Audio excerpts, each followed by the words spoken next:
Good morning, traders. Andy Demi here from the London Trading Institute. I hope you guys are well. So in today's video, guys, I'm going to be focusing on gold. We're going to be speaking about gold. We're going to look at some technical analysis on gold. And we're going to talk a little bit more about why gold is going up right now and whether it's a good time to buy gold as a long-term play and what might happen next. Okay, so we're going to break down the charts. And we're going to also look at some recent news articles regarding gold. All right, guys. So I'm going to make my screen bigger, and we're going to start by looking at some of the things that have been said about gold. So if you have a look at if you go to Trading Economics, you can read. There's some great information on this website.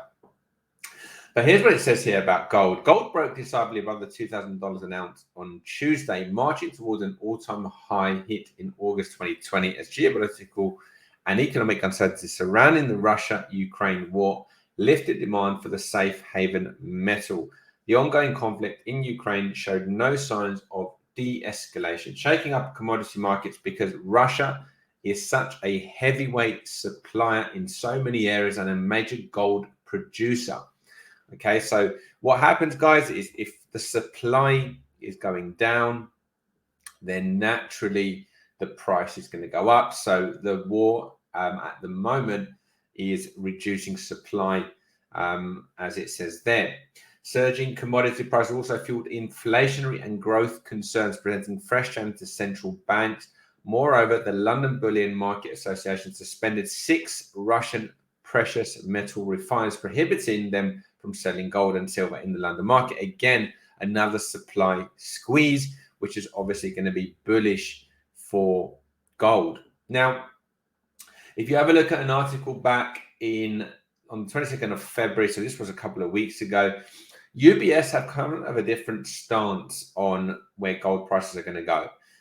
They actually predicted that, we'd kind of pull back, as it says here. So Tevez' prediction matches a forecast for gold prices in 2020 that UBS issued last October. The Swiss investment bank foresaw gold gradually lowering in price throughout the year, hitting 1,700 per ounce by the end of March. So that's only 2-3 weeks away from now, and then down to 1,650 by June, and rounding the year off at 1,600. So, despite what's going on right now, obviously the price has gone up, but the question is it going to continue to go up? So what we're going to do is what I'm best at, and I'm going to look at the technical charts, and then I'm going to give you my own gold prediction of what might happen next once we've studied the chart. So let's head over and do that. Now, before I do this, guys, please hit the like button if you're enjoying our content, and subscribe if you're new to us, and head over to the Crypto and FX Traders Club if you're not already there as part of our community. I'll also link it in the comments and description of this video. Right, guys, so what have we got right now? I have got the gold weekly chart. So I'm going to be focusing here on the higher time frame. And you can see what's happening. You can see that the market is exploding higher. Now, the other thing I want to show you here is, basically the volume. The volume is pretty emphatic, okay?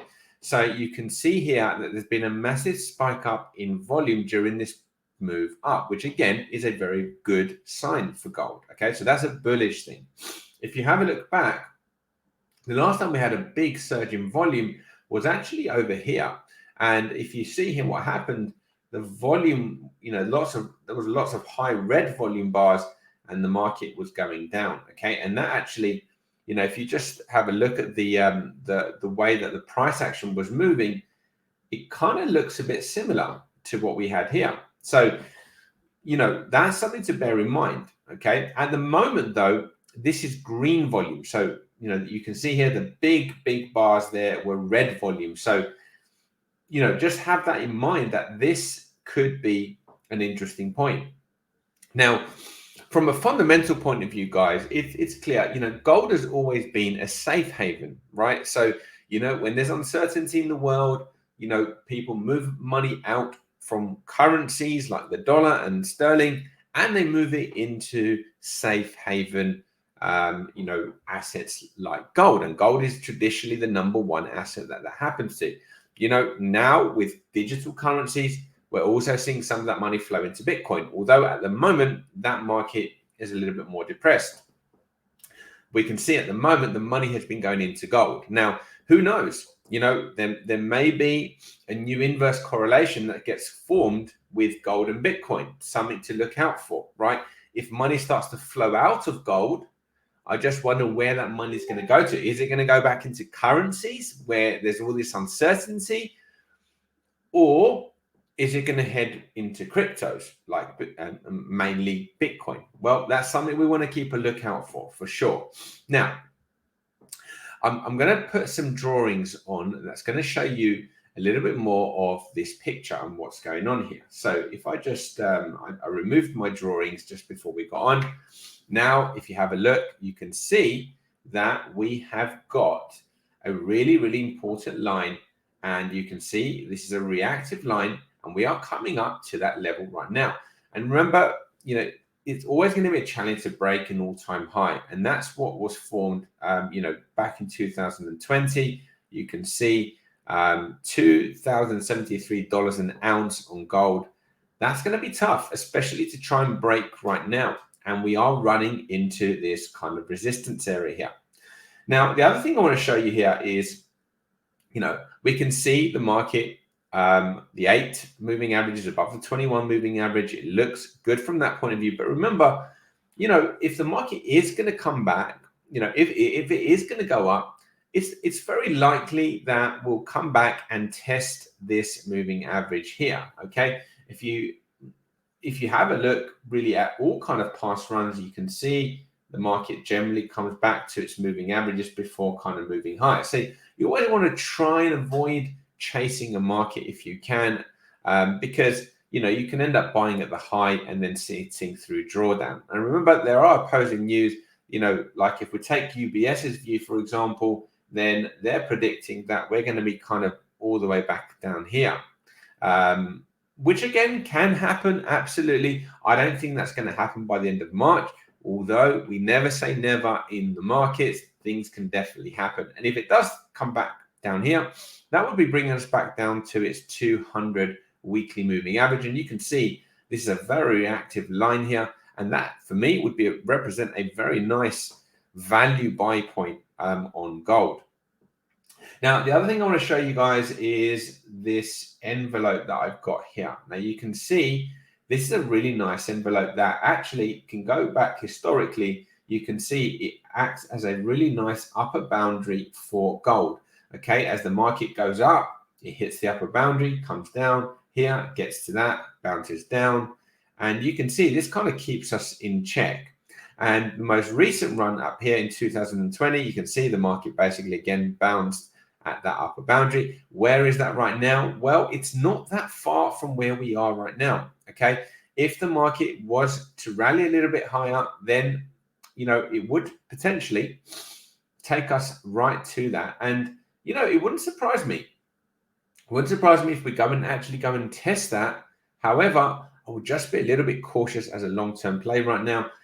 I just wonder, is it gonna, if it has a really big fast push and does it in this week or next week, and gets up to this, I just wonder if it's going to take out these highs, fill that liquidity there, and then reject, right? That's something we've got to bear in mind. So I think right now on gold, I like the momentum, I like the power, I like the volume, okay? I think this is a good market for day trading. You can take advantage of the volatility, look for pullbacks, trade it long. Bear in mind, short term, take advantage of that momentum. However, long term, in my opinion, I think right now, it's a little bit of a challenge to get in right now. I think we want to wait for a pullback at the very minimum. We are kind of at these kind of upper boundary resistance levels. I don't think it represents really good value.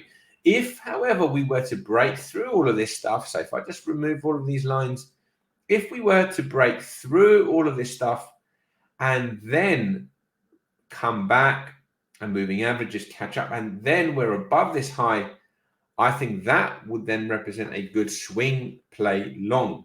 Okay, but right now, I think we want to be looking at short-term movement in order to get into gold. All right, guys, that's all I have today. I hope that helped. Please comment and let me know what you thought, and let me know if there's anything else I can help you with. Type it in the comments, and please like our videos and subscribe if you're enjoying our content so you don't miss any future videos. And I will catch you again soon with another video. Take care, everybody. Speak to you soon. Bye-bye.